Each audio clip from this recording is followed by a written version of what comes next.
ബോധി അക്കാദമിയിലേക്ക് സ്വാഗതം. ഞാൻ ഇന്ന് വന്നിരിക്കുന്നത് 5ാം ക്ലാസ്സിലെ തൃതീയ പാഠഭാഗവുമായിട്ടാണ്. തൃതീയ പാഠഭാഗ വർഷചിത്രമാണ്. അഭിനയ ഗീതം ഗായതി എന്നാണ് അതിന്റെ താഴെ എഴുതിയിരിക്കുന്നത്.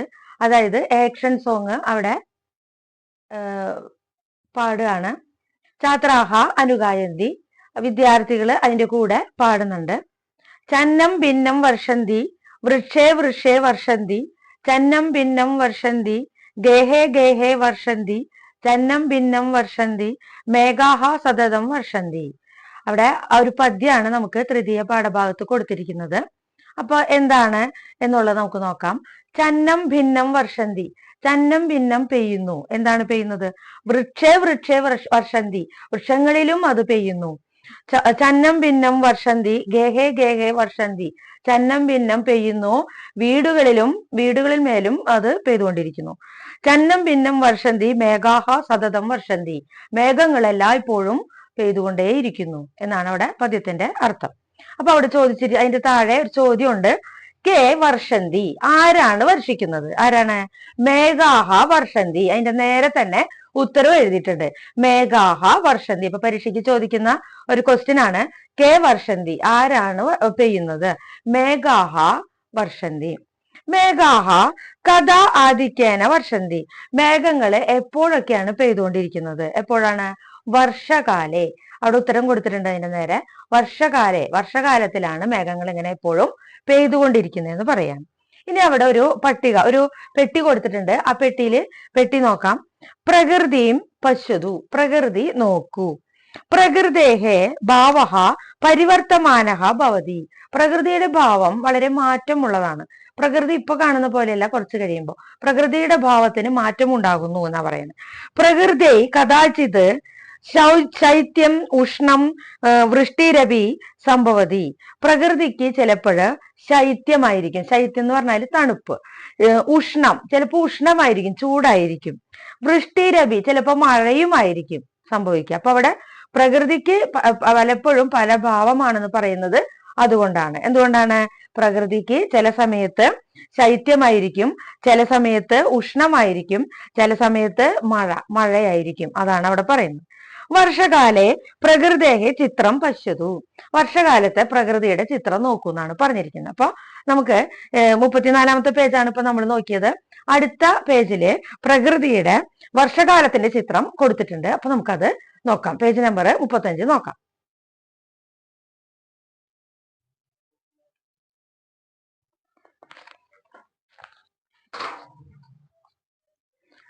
വർഷകാലെ മേഘാഹ സർവത്ര വർഷന്തി, വർഷകാലത്ത് മേഘങ്ങള് എല്ലായിടത്തും വർഷന്തി പെയ്യുന്നു. തദാനിം മയൂരഹ സ ആനന്ദം നൃത്തതി, അപ്പോൾ എന്തുണ്ടാകുന്നു? മയൂരഹ, മയിലുകള് സാനന്ദം നൃത്തതി, സന്തോഷം കൊണ്ട് നൃത്തം ചെയ്യുന്നു. ബേക്കാഹ ക്രോം ക്രോം ഇതി ക്രോശന്തി, ബേക്കാഹാര അറിയാം അല്ലെ? തവളകള് ക്രോം ക്രോം ഇതി ക്രോശന്തി, ക്രോം ക്രോം എന്ന് ശബ്ദിക്കുന്നു, എന്ന് ശബ്ദമുണ്ടാക്കുന്നു. ഗഗഹ മൃഗാഹ ച ക്ലിന്നാഹ ഭവന്തി, പക്ഷികളും മൃഗങ്ങളും നനയുന്നു, ആകെ നനയുന്നു എന്നർത്ഥം. ബാലാഹ അങ്കണേ സഹർഷം ക്രീഡന്തി, കുട്ടികള്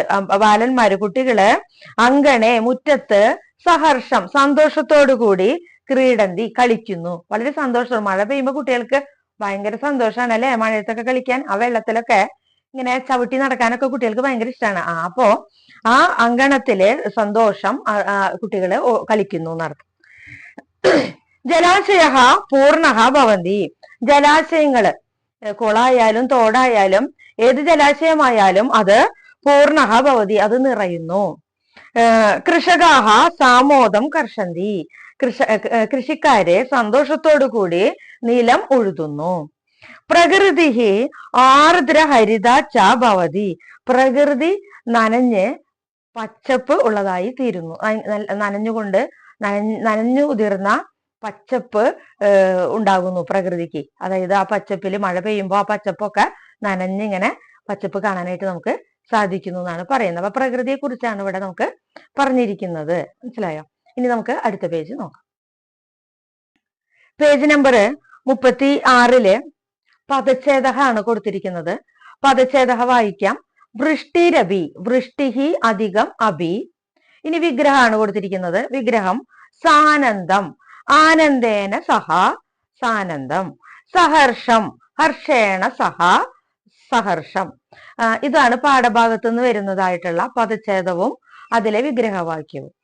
ഇനി നമുക്ക് അവിടെ പഠന പ്രവർത്തനമാണ് പറയുന്നത്. പഠന പ്രവർത്തനം കൊടുത്തിട്ടുണ്ട്. അവിടെ കണ്ടോ 2 ചിത്രങ്ങൾ കൊടുത്തിട്ടുണ്ട്.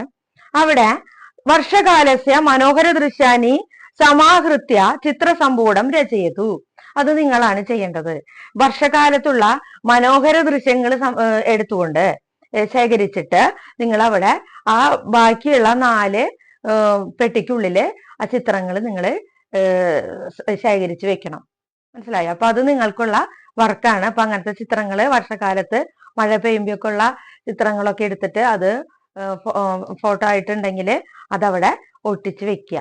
അല്ലെങ്കിൽ വേറെ ഏതെങ്കിലും ബുക്കുകളിൽ നിന്നും മഴ പെയ്യുന്നതായിട്ടുള്ള മഴക്കാലത്തിന്റെ മനോഹരമായ ദൃശ്യങ്ങളൊക്കെ ഉണ്ടെങ്കിൽ അതൊക്കെ വെട്ടിയെടുത്ത് അവിടെ ഒട്ടിക്കാവുന്നതാണ് കേട്ടോ. അപ്പൊ അത് ചെയ്യാനാണ് നമുക്ക് അതുള്ളത്. ഇനി നമുക്ക് അടുത്ത പേജ് നോക്കാം. അടുത്തത് 37 പേജില് 2ാമത്തേതാണ് നമുക്ക് ആവശ്യമുള്ള പഠന പ്രവർത്തനം. അവിടെ നോക്കുക. 2 പെട്ടിക്കകത്ത് കുറെ കാര്യങ്ങൾ എഴുതി വെച്ചിട്ടുണ്ട്. കോഷ്ടകാത് പദാനി സ്വീകൃത്യ ഭിത്തി പത്രകം രചയിതു. അവിടെ ആ ബ്രാക്കറ്റിൽ നിന്ന് ആ കൊടുത്തിട്ടുള്ള പെട്ടിയിൽ നിന്ന് എടുത്തിട്ട് പദങ്ങൾ എടുത്തിട്ട് അവിടെ ഭിത്തി പത്രിക രചിക്കാനാണ് പറഞ്ഞിരിക്കുന്നത്. അപ്പൊ നമുക്ക് നോക്കാം എങ്ങനെയാണെന്ന്. പ്രകൃതിയും എന്നുണ്ട്, ഭൂമിയും, വൃക്ഷം, ജലം, അങ്ങനെ 4 എണ്ണാണ് ആദ്യത്തെ പെട്ടിക്കകത്ത് കൊടുത്തിരിക്കുന്നത്. 2ാമത്തെ പെട്ടിയിൽ കൊടുത്തിരിക്കുന്നത് സംരക്ഷതു, രക്ഷതു, രോപയതു, പാലയതു എന്നാണ്. അതില് ഭിത്തിപത്രത്തിലെ ആദ്യത്തേല് 2 എണ്ണം അവിടെ കൊടുത്തിട്ടുണ്ട്. പ്രകൃതിയും അല്ലെ, ആദ്യത്തെ 2 പെട്ടിക്കകത്തിലെ ആദ്യത്തെ വാക്കാണ് പ്രകൃതി എന്നുള്ളത്. പ്രകൃതി സംരക്ഷതു 2ാമത്തെ പെട്ടിക്കുള്ളിലെ ആദ്യത്തത്. അപ്പൊ പ്രകൃതി സംരക്ഷതു എന്ന് പറഞ്ഞു, പ്രകൃതിയെ സംരക്ഷിക്കൂ എന്നുള്ള സെന്റൻസ് ആദ്യത്തെ പെട്ടിക്കകത്ത് ഭിത്തിപത്രികയിൽ എഴുതിയിട്ടുണ്ട്. പിന്നത്തെ ഭൂമിയും രക്ഷതു എന്നുള്ളതും എഴുതിയിട്ടുണ്ട്. ഇനി അതിന്റെ തൊട്ടപ്പുറത്തെ 2ാമത്തെ പെട്ടിക്കുള്ളിലാണ് അത് ഇനി 2ാമത്തെ വേണ്ടത്. നോക്കാം. വൃക്ഷം രോപയതു, വൃക്ഷം വെച്ച് പിടിപ്പിക്കൂ, വൃക്ഷം വെച്ച് പിടിപ്പിക്കൂ എന്നാണ് പറയുന്നത്. വൃക്ഷം രോപയതു. ജലം പരിപാലയതു, ജലം പരിപാലയതു. അപ്പൊ അവിടെ ആ പെട്ടിക്കുള്ളിൽ എഴുതേണ്ടത് അതാണ്.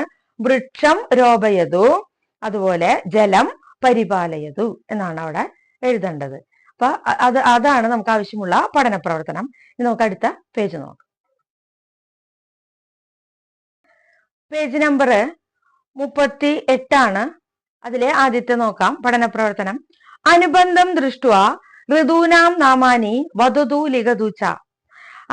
അവിടെ ഒരു ഊഞ്ഞാല് പോലെ തൂക്കിയിട്ടിട്ടുണ്ട് അല്ലെ, ഒരു മരക്കൊമ്പിൽ നിന്ന് തൂക്കിയിട്ടിട്ടുണ്ട്. അവിടെ അതിന്റെ താഴെ എഴുതിയിട്ടുണ്ട് ഷഡ് ഋതവഹ എന്ന് എഴുതിയിട്ടുണ്ട്. 6 ഋതുക്കളാണ് നമുക്ക് ഉള്ളത്. 6 ഋതുക്കൾ നമുക്കുണ്ട്. അതിന്റെ പേര് പറയുകയും എഴുതുകയും ചെയ്യാനാണ് പറഞ്ഞിരിക്കുന്നത്.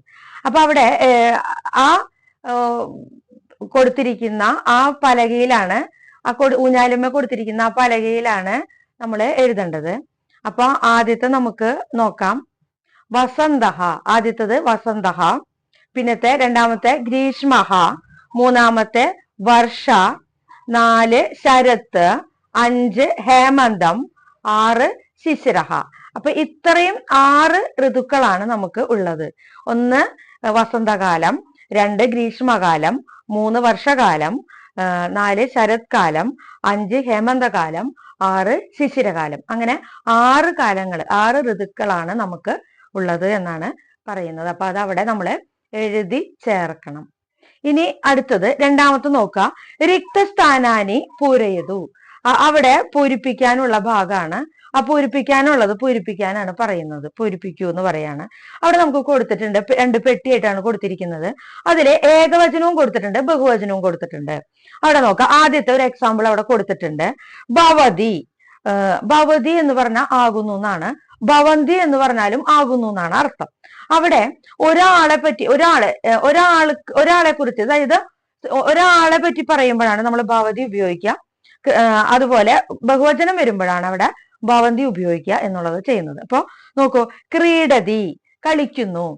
ഒരു ബാലഹ ക്രീഡതി, ആൺകുട്ടി കളിക്കുന്നു എന്ന് പറയുമ്പോ ക്രീഡതി ഉപയോഗിക്കും. ബാലാഹ ആൺകുട്ടികൾ എന്ന് പറയുമ്പോ ബഹുവചനായി. അപ്പൊ നമ്മൾ ഉപയോഗിക്കുന്ന ക്രിയാപദമാണ് ക്രീഡന്തി എന്നുള്ളത്. അപ്പൊ അതാണ് അവിടെ ക്രീഡതി, ക്രീഡന്തി. ഇനി അടുത്ത് നോക്കൂ, കർഷന്തി കൊടുത്തിട്ടുണ്ട്. അപ്പൊ അത് കർഷതി. നൃത്യതി കൊടുത്തിട്ടുണ്ട്, നൃത്യന്തി. ക്രോശതി, ക്രോശന്തി. പടതി, പടന്തി. ഇതൊക്കെയാണ് അവിടെ നമ്മൾ എഴുതി ചേർക്കേണ്ടത് കേട്ടോ. അപ്പൊ അതൊക്കെയാണ് അതിന്റെ പഠന പ്രവർത്തനത്തിലെ കാര്യങ്ങൾ. ഇനി നമുക്ക് അടുത്ത 39ാമത്തെ പേജ് നോക്കാം. ഇനി തൃതീയ പാഠഭാഗത്തിലെ അവസാനത്തെ പഠന പ്രവർത്തനമാണ് നമ്മൾ 39ാമത്തെ പേജിൽ കാണുന്നത്. നോക്കാം നമുക്ക്.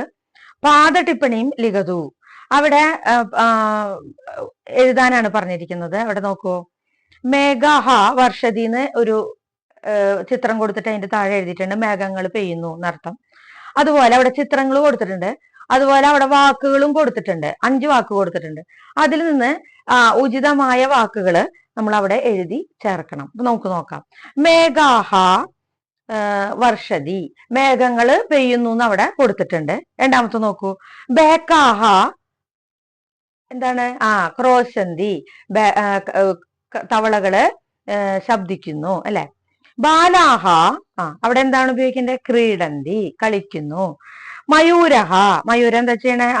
നൃത്യന്തി. നദി പ്രവഹതി ഒഴുകുന്നു, നദി ഒഴുകുന്നു. അതൊക്കെ ഇവിടെ മുകളിൽ കൊടുത്തിട്ടുണ്ട്. അതിൽ നോക്കിയിട്ട് നമ്മൾ അവിടെ എഴുതി ചേർക്കുകയാണ് വേണ്ടത് കേട്ടോ. അപ്പൊ ഇതൊക്കെയാണ് നമ്മുടെ 3ാമത്തെ പാഠത്തിലെ പഠന പ്രവർത്തനങ്ങള്. അപ്പൊ 3ാമത്തെ പാഠം ഇവിടെ തീർന്നിരിക്കുകയാണ്. വീഡിയോ ഇഷ്ടപ്പെട്ടാല് നന്നായി മനസ്സിലാക്കുക. വീഡിയോ മനസ്സിലായി ഇഷ്ടപ്പെട്ട് കഴിഞ്ഞാൽ നിങ്ങൾ ലൈക്ക് ചെയ്യുക, ഷെയർ ചെയ്യുക, സബ്സ്ക്രൈബ് ചെയ്യുക. മറ്റുള്ളവർക്ക് ഷെയർ ചെയ്ത് കൊടുക്കുക. എന്ന് വെച്ചാൽ ചെറിയ കുട്ടികൾക്ക് സംസ്കൃതമൊക്കെ പറഞ്ഞു കൊടുക്കാൻ വീടുകളിൽ ഭയങ്കര ബുദ്ധിമുട്ടാന്ന് എല്ലാവരും പറയുന്നുണ്ട്. അതുകൊണ്ടാണ് നിങ്ങൾ അറിയുന്നവരുണ്ടെങ്കിൽ നിങ്ങളുടെ ഗ്രൂപ്പിലേക്കൊക്കെ സബ്സ്ക്രൈബ് ചെയ്ത് കൊടുക്കുക കേട്ടോ. അപ്പൊ എന്നാ ശരി, നമുക്കിനി ക്വസ്റ്റ്യൻ പേപ്പറായിട്ട് കാണാം. ബൈ.